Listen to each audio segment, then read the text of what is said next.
Welcome, everybody, to a brand new show on Paxton Road TV, 3K Daily, hosted by yours truly, Darius 3K.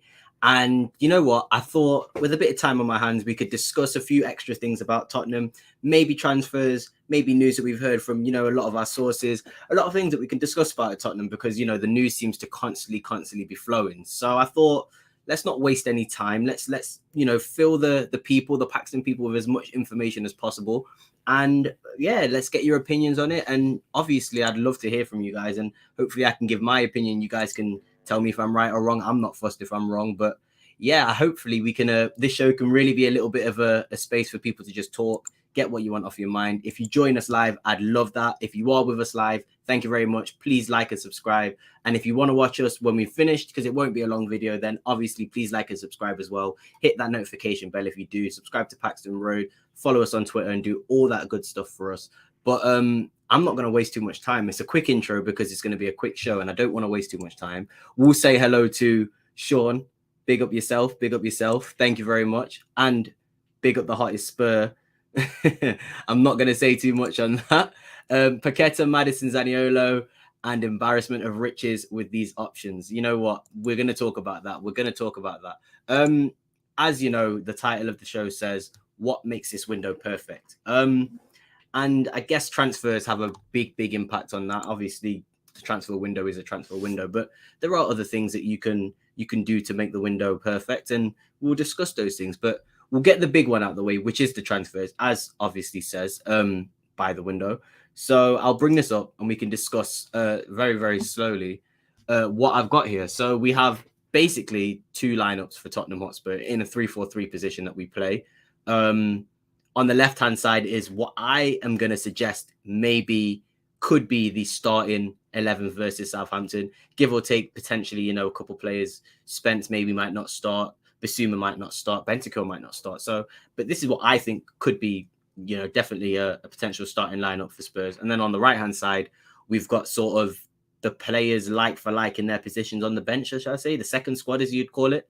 And I thought it'd be interesting to look at this side by side and see, as everybody says, for a really competitive squad, you should have sort of two players in each position. And when you look at it from this perspective, you can really see, what positions we really do need to work on if we are going to play this formation. So as you can see, I think personally, it is a good second squad, but it isn't going to win you anything. It isn't really going to, scare a lot of teams, but you're never going to play that entire second squad.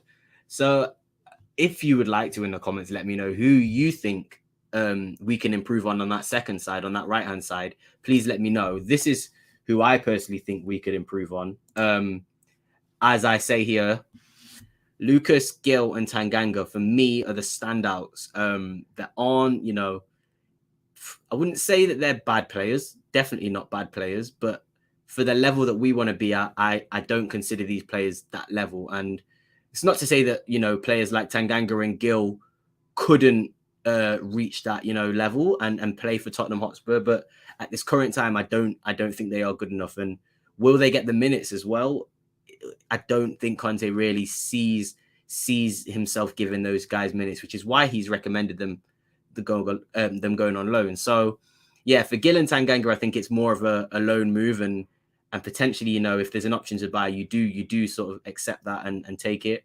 And for Lucas, I just think it's a bit difficult because Lucas is a great personality, a great, member of the squad, but I don't really think Lucas fits really anywhere. I know Conte is trying to push him in that right wing back slot, bring him in. But again, you've got Doherty, who I've put here as the second squad guy, but you also have Emerson Royale, who seems to be, a little bit of a, Conte has a soft spot for. So yeah, it's gonna be hard to see Lucas getting game time. I really do think that as much as I do like Lucas, he isn't going to get the game time. And Conte's sort of saying, do you want to play right wing back? Is him doing the best he can to accommodate and give him some game time. So they're the three that I picked out for the places that we can improve.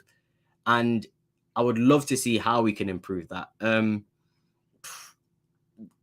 I'll ask the comments a question. And obviously, if you're watching live, please let me know now. And if you aren't watching live, let me know in the comment section after the video who you think we should prioritize, or what position you think we should prioritize first out of these three that I've circled. It's hard. In my opinion, I think Kulusevski has no direct replacement. Whereas, and to be fair, now with Rodon being sold, I do think it's going to be difficult. So, Sam just says, thank you very much, Sam, for letting me know about that. Sam says, can you read them out? Can't see on phone. Sorry for your mobile phone users. I do forget that not everybody's watching on the TV and on computers and stuff. So I will let you know that in goal for this second squad is Forster. You've got Tanganga, Longley, Sanchez, Doherty as right back, Skip as a centre mid with Højbjerg, Session as a left wing back, and then Gill left wing, Richarlison up front, and Lucas as a right wing. Apologies again for anybody who couldn't read that. I will go back and show you that was obviously a strong squad, so you should know Lloris, Dyer, Romero right wing back, right back, centre back, Davis left centre back, Spence right wing back, Perisic left wing back, Basuma, Bentancur as a midfield two, and Kane up front, partnered with Son and Kulusevski. So that's the squad for you guys. Sorry about that there, Sam, and anybody else. But yeah, we look at this squad here. For me, Sanchez, yes, isn't good enough in my opinion, but has proven himself that he can sometimes perform. And fingers crossed, Romero has a lot of game time this season, so we might not need to, worry about it. But I have seen, Sanchez able to perform in certain situations, whereas Tanganga, I'm not too convinced on at all. So yeah, that's my reason for maybe not picking Sanchez there as another person on that big red circle option. But no, I think it's interesting to look at. Me personally, as I said, I would go with maybe looking at upgrading that centre back first, then looking at upgrading maybe a right winger, and then left wing for Gill, as Richarlison can play in that left wing role. So Gill maybe is the least needed to be replaced, but they are the three that I definitely think need replacing the most. And it'll be important and interesting to see who we replace him with and who we approach to get rid of. So we'll have a look at some of the comments before we move on to sort of the next part of what I wanted to talk about in this video.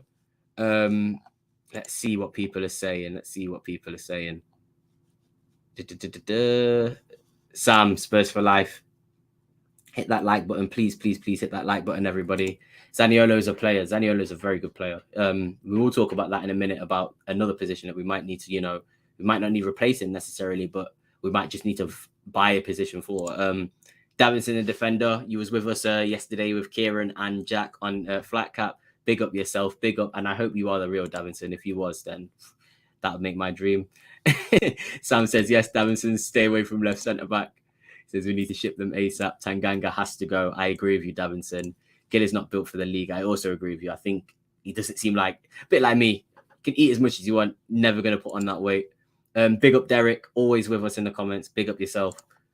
Lucas is here to give them man a Zumba lesson. Just staying here for vibes. I don't really want to speak too much on Lucas. I think Conte is doing him a favour by saying you might be able to play right wing back, but he's a fourth choice right wing back at that point. Hearty Spurs says, I really think Doherty has a strong chance of regaining his form. I do as well. I put Doherty in that second squad, but I do actually think he could start that game against Southampton if he's fit. Obviously, he's been out for a while, so it may be difficult for him to come straight in. But Doherty's owed that start, in my opinion. Definitely agree with you. Obviously, Sam, you read that out for you now. Centre back, yeah, Davinson, I agree with you. That is the most important place to go for. Hearty Spurs says he would like a wing back, a centre back, CAM, forward, and a winger. Look, mate, I honestly, to be fair with you, would want all of them. But are we going to get all of them with the time that we have left in the window? I'm not too sure. So hopefully, fingers crossed, we can get that. But I'm thinking maybe 2 or 3 more players in this window. Obviously, Sanchez, Davinson, the defender, is going to think Sanchez is a go. I'm not going to dispute you. I'm not even going to argue with it. I don't even have time to be mean to Sanchez today. Good backup for Romero. Yeah, it's adequate. If Romero plays most games, I'm not bothered about Sanchez being a backup. Yeah, it just needs the concentration. So, yeah, everybody seems to agree. And a few of you did mention as well, sort of, if we needed to go for that right winger, or if we needed to go for maybe a different position in general, which is why I sort of asked the question, is it flexibility or is it depth that we need? Because if I bring up this next lineup that I've brought here,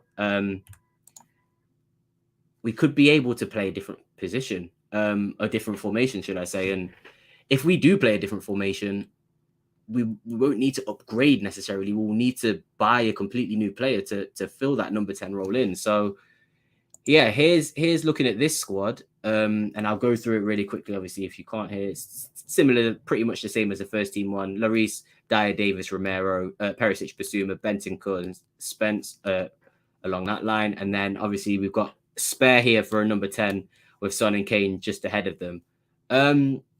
For me, I think they're going to go for a number 10 more than maybe a replacement winger. It makes the most sense as it gives Conte that flexibility. And I think he would really, really, really, enjoy having that flexibility to change things partway through the game. Obviously, given the fact that we've got 5 subs now, I think he would definitely, want to have an attacking mid that he could potentially bring on 60 minutes into a game, change that formation up, confuse teams a little bit, and sort of take them out of that position. So it's a good investment, this attacking mid. How much they're going to spend, it seems like it's going to be around that 40-50 million pound mark. So there is money there to be spent on it. It has to be quality if you're going to go and get that level of player in to compete with the likes of, because if you've seen, I've taken out Kulusevski, who he seems to be the sacrifice that I could take out. Could be Son, but I don't think it's going to be Son. It's definitely not going to be Kane who's going to be a sacrifice. The only other thing I could suggest is Kane maybe plays in that 10 role and Richarlison plays up front with Son. But again, I don't think I'd want to see Kane playing in a solely 10 role. I'd want to see him up front scoring goals, as he proven against Rangers. He can score from anywhere. So yeah, I think getting in a designated number 10 would be ideal. And as you've seen, I've mentioned in the thumbnail, Zaniolo potentially. I also think that Maddison could be a shout still. Seems to have died down, those rumours. But new now to the rumours also are Paqueta, Lucas Paqueta. Seems that we might have potentially made a bid in January that was rejected, about 40 million plus add-ons that was rejected. And I'm not sure if L'Equipe is, the number one reliable news for those sort of players at Lyon and French players, but it seems like it would only be Newcastle or Tottenham or maybe Arsenal as well that are the clubs he would look to go to. So keep a lookout for Paqueta. I think it could definitely be an option for Spurs, but overall that attacking mid seems to be a position that we're going to look to get. So I asked that question: flexibility or depth? Would you rather an attacking mid to allow us to play different formations, or would you rather a replacement right winger for Kulusevski, or let's say a replacement left winger for Son? What would you as fans want, and what do you think Conte wants? It's an interesting one to discuss. So Sam says Sanchez in the right is the only place he should play. I think he's slightly ahead of Tanganga. Both are replaceable. Yeah, we obviously mentioned that. Definitely think it's a matter of time, one or the other. We need another centre back and an attacker. Seems like the consensus is a centre back and attacker, which we all can agree on. Is Spence in the first team? Yes, Spence is in the first team for me. I've put that there only because I think the OT should start, but again, he's been out for 12 weeks almost. And is it smart to throw him straight back in? He's had the preseason now, so he should be fit and ready. But again, I'm not too sure. Maybe Spence doesn't start. Maybe I'm being a little bit overzealous there. It might actually even be Emerson Royale that starts for all we know. So yeah, Sam, all completely right to question that one there. Davinson says depth. Yeah, I think depth is a good one, but again, I asked that question with flexibility. Do you want to be able to switch it up? You don't want to be that one trick pony team. And there you go. Zaniolo is perfect for that. He can come on and impact games. So definitely, it seems like we are in the hype train for Zaniolo. Paxton Road, please. They've asked you to do it. Subscribe to them. If they've commented, you've got to do it now, guys. Please subscribe to Paxton Road. Paqueta is another good one. Yeah, I think Paqueta, Zaniolo, Maddison would be the choices for me. Again, thank you everybody for tuning in. It's been amazing. Good start to our first ever 3K daily. Again, Hottie Spurs says play like Zaniolo would provide depth and versatility. So it seems like Zaniolo seems to be the favorite. It seems, and Davinson has seen news today that we could sign Milenkovic in replacement of potentially what could be Rodon. I would love that. Milenkovic would be a complete upgrade on Rodon. It would be a great signing. So we need to see a little bit more on that. And Paxton Road here says you need a bit of both, as flexibility is important. If you have injuries, formation change, got to have depth though. And I agree, which is why I sort of brought up that two squad comparison to see what what positions in that formation are actually weakened. And when you look at sort of, I know left wing had Gill, so Richarlison can play there. You do look at right wing and you think there's nobody to cover for Kulusevski if he gets injured. And then you look at centre back, obviously with Rodon going now, Tanganga could go on loan still as well. I mean, he's been linked with AC Milan to go on loan. Then we'll really have no backup for Dyer. So it seems like these questions are answering ourselves, but it's interesting to see what direction Spurs are going to go in. Obviously, it does seem like they want to sell players now first to get a little bit of money in and maybe, get that homegrown list and that European list and all that stuff sorted out. They do have to make sure that is all sorted before the Premier League, and selling Rodon, bringing in maybe a young English centre-back or bringing in a centre-back who's got a bit more quality, and then bringing in potentially an English attacking midfielder or an English forward. There's loads of things that they can do to definitely, sway the ways and get what they need in this window. So yeah, Perisic definitely, and Davinson agrees, obviously. So yeah, it's interesting to see where Spurs will go in this window. I don't know. I'm not Fabio Paratici. I think an attacking midfielder and a centre back would make sort of the transfer side of this window a 10 out of 10 for people. I know a lot of people still want an experienced right wing back as well, due to the the importance of that position in the Conte system. But if I ask you guys, if we were to get a quality centre back in, a quality attacking midfielder in, knowing that we potentially could go in for our main target in left centre back next season, would that make that window a 10 out of 10 for you? Because for me, I don't really think I could complain if we can get a quality centre back and an attacking midfielder in.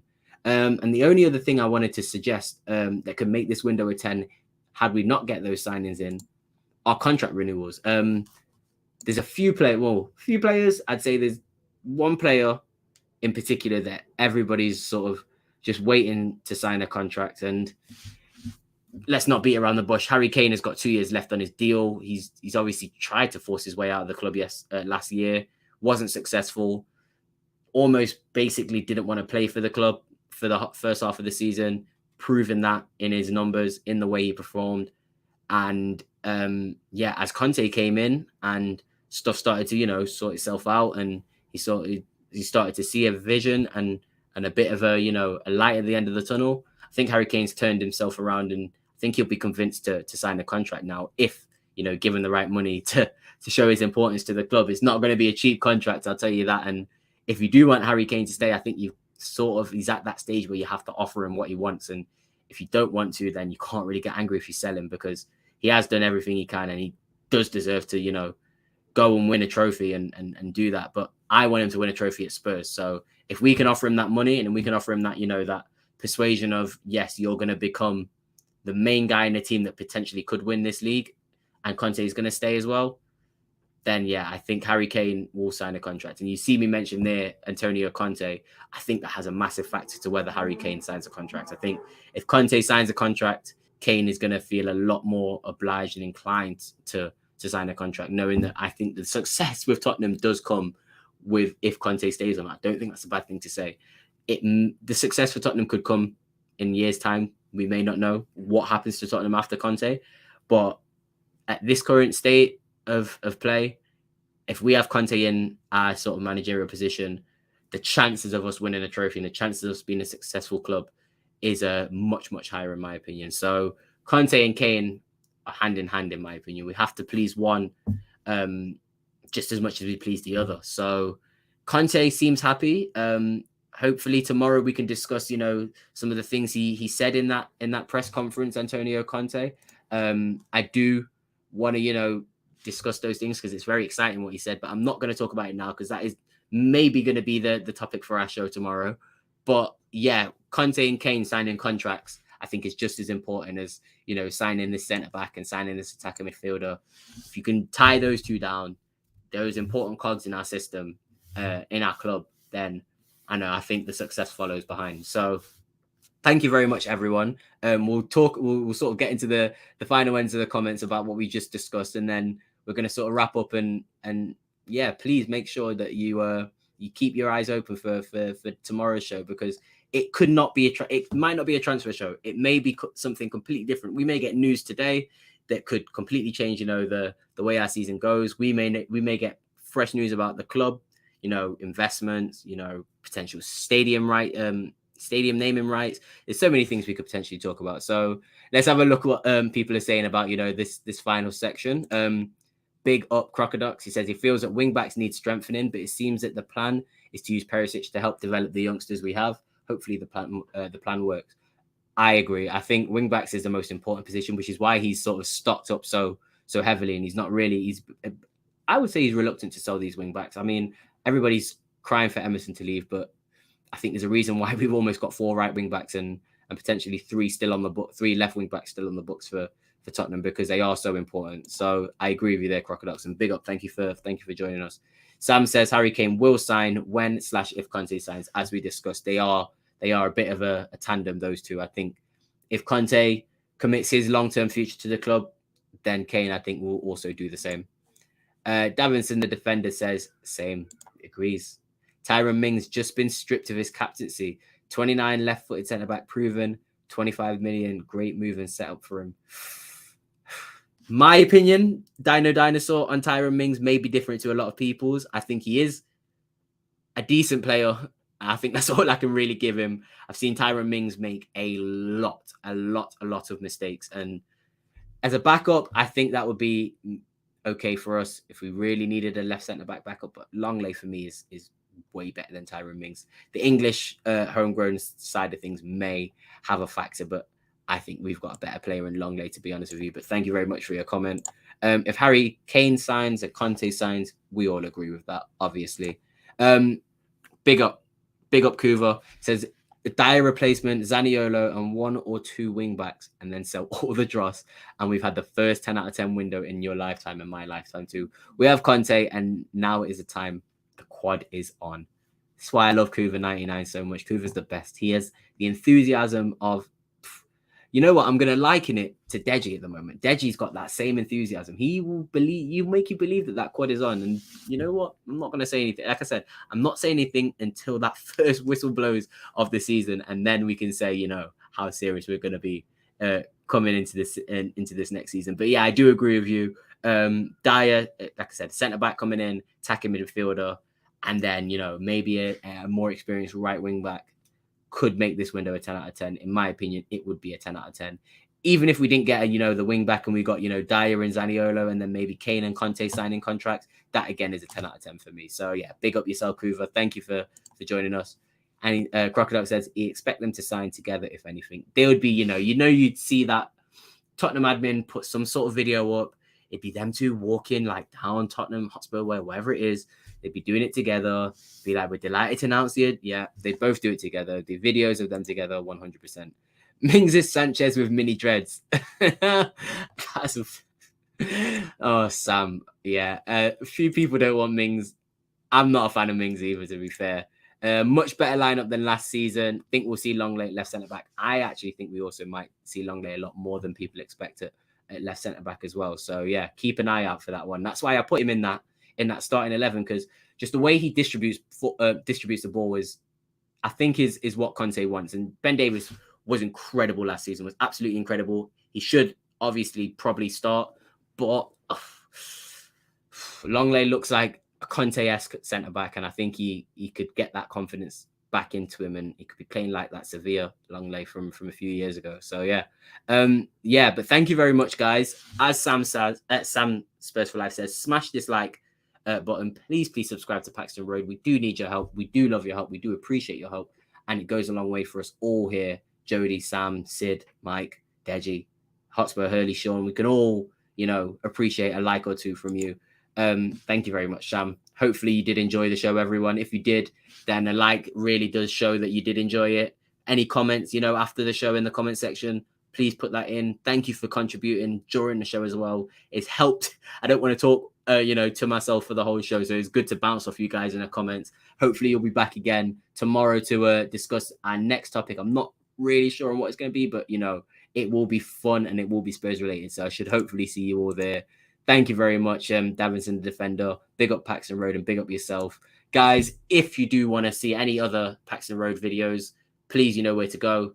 Paxton Road TV. Subscribe again. I'm going to say it. Like the button. Hit that notification bell. I think tonight we've got a good show with Sid. I think he's got Sid Says talking about potentially some attacking midfielder options. So sort of follow on from what we spoke about today. And then we've got the watch along tomorrow, which is going to be really fun. And then hopefully, yeah, we're going to have some preview stuff coming up next week for the Premier League. So exciting times on Paxton Road, exciting times at Tottenham Hotspur, and exciting times all the way through the season, I think. So yeah, we want to do it with you. We want to celebrate, share, do all this stuff with you. So thank you very much for being here with me. And hopefully, definitely, we'll see you tomorrow. See you later, guys.